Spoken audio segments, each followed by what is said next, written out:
Greetings, partners.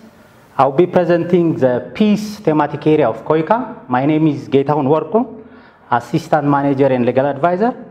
In this presentation, I will be going through the rationale for the selected intervention areas. I will give you highlights for the policy analysis and practical problems observed, and then we'll identify the intervention areas or recommended approach where KOICA is expecting project proposals, and I will also highlight you result measurement.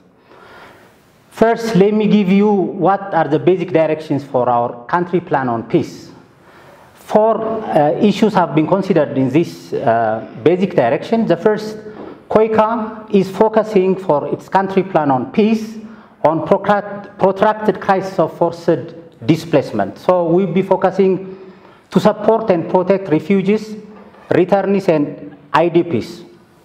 And our aim is to realize sustainable and comprehensive peace to the society in general under the perspective of HDP, humanitarian development and peace. And the approach we have used is a new way of working, which is adopted by UN, which will demand to use comparative advantage of peace, development, and humanitarian concerns to reduce risk and vulnerability.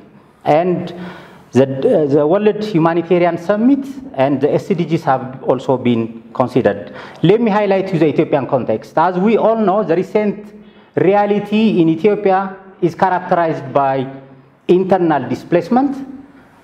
This has demanded the government to establish the Ministry of Peace in 2018 and create other similar platforms. In 2017, Ethiopia has recorded the highest internal displaced person. So beginning from 2017, conflict has served as a single primary driver of internal displacement. Approximately 1.7 million Ethiopians have been internally displaced. This number has kept increasing. And in terms of geographic area, Ethiopian, Somali, Oromia, and Benishangul Gumuz are the prominent sites for IDPs and refugees. When we see the issues with respect to refugees, as we all know, Ethiopia has a long-standing history of hosting refugees and maintains an open-door policy for refugee protection in the country. Recently, Ethiopia has adopted one of the progressive refugee proclamation, which entitles many rights for refugees. However, with the increasing number of IDPs and budget reduction from development partners, the focus given for refugees has been given less and less through time. At the end of 2017, the government of Ethiopia has formally launched CRRF, which is Comprehensive Refugee Response Framework, to be able to realize its commitment in the World Leaders Summit on Refugees, which Ethiopia has committed about 9 commitments. The government of Ethiopia, through Ministry of Peace and Disaster Risk Management Commission, have also endorsed the 2019 strategic plan to address internal displacement, which focuses on relocation, integration, and returning. So this also will be a focus of attention. Recently, the Ministry of Peace has drafted the 9-year development plan via peace, and this initiative will also be one of the focus for further support. Ethiopia government has also ratified Kampala Convention, the first ever convention on internal displacement. So the Korean government would like to support Ethiopia to realize some of the commitments provided under this convention. Having analyzed these practical and policy issues, KOICA has selected 4 intervention areas or approaches to support potential proposals. As you can see in the PowerPoint, the support will be on early warning system, enhancing the socio-economic resilience of women and youth, supporting the rehabilitation, expansion, and fulfillment of basic services, and enhancing local integration through access to information. As you can see, COICA wants to see all intervention at the prevention stage, also wants to address those vulnerable for internally displacement and refugee women and youth, and also basic service provision is basic to change the lives of the people, and access to information is more relevant to exercise refugee and internal displacement rights. So COICA would expect possible proposals under these 4 thematic areas. Let me give you highlights what components we are expecting from prospective proposals. On the first, early warning system, we'll be focusing on 2 main activities. The first will be providing technical assistance to operate the early warning system. And the second will be capacity building. On the first, since Ethiopia has already put in place the early warning system, COICA expects partners to assess the existing practice of the early warning system, identify the needs, and then establish various situation rooms at the Ministry of Peace, universities, and at Warada level, and also plan to develop guidelines and manuals for operating the systems. In terms of capacity building, COICA would like to receive proposals which plan to give capacity building at the grassroots level and at the highest level, at policy level and at the community level. So capacity development programs in terms of conflict mapping, analysis, contingency planning, and mitigation would be covered under this sub-component. The second one, supporting the rehabilitation, expansion, or fulfillment of basic service infrastructure.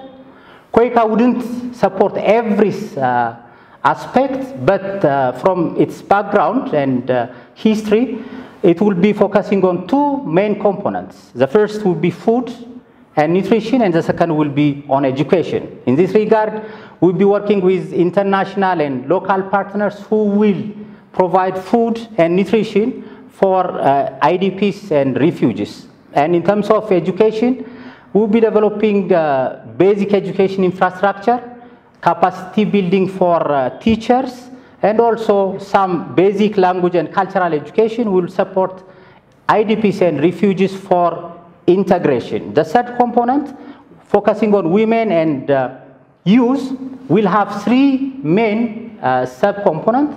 The first will be the education component, meaning capacitating women and youth through training, which will be focusing on agricultural TVET, and the second will be facilitating financial accessibility so that they can realize what have they got from the training. And the third will be changing the atmosphere at the grassroots level, whereby the economic environment in the host communities will be supported. So supporting training, finance, and also linking to changing the mindset and attitude in the market in the host community will be focus of attention for potential proposals. And the final one will be facilitating integration of IDPs and refugees through increasing accessibility to information. As we know, information is basic to refugees, and Ethiopia has committed many rights for refugees and IDPs, so that with this thematic area, we'll be expecting programs supporting awareness raising for IDPs and refugees to exercise their rights, and also some GBV related trainings.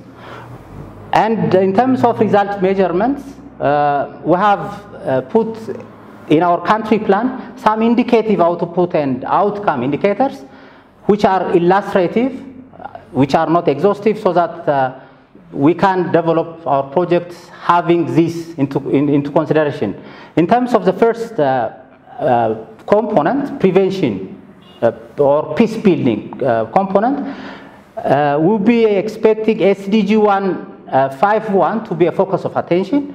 And for the second, supporting rehabilitation, expansion, fulfillment, and basic service and infrastructure, outcome related to SDG 211461 will be expected to be covered under this thematic area. And the third, in terms of enhancing socio-economic resilience of women and youth, SDG outcome 232, 4, and also 8 will be a focus of attention, and we'll be expecting partners to take into consideration indicators provided under these SDG outcomes. Finally, in terms of increasing the accessibility of information for refugees, outcome indicators would be SDG 141 and SDG 16, which will increase the information capacity of refugees and IDPs in the project areas.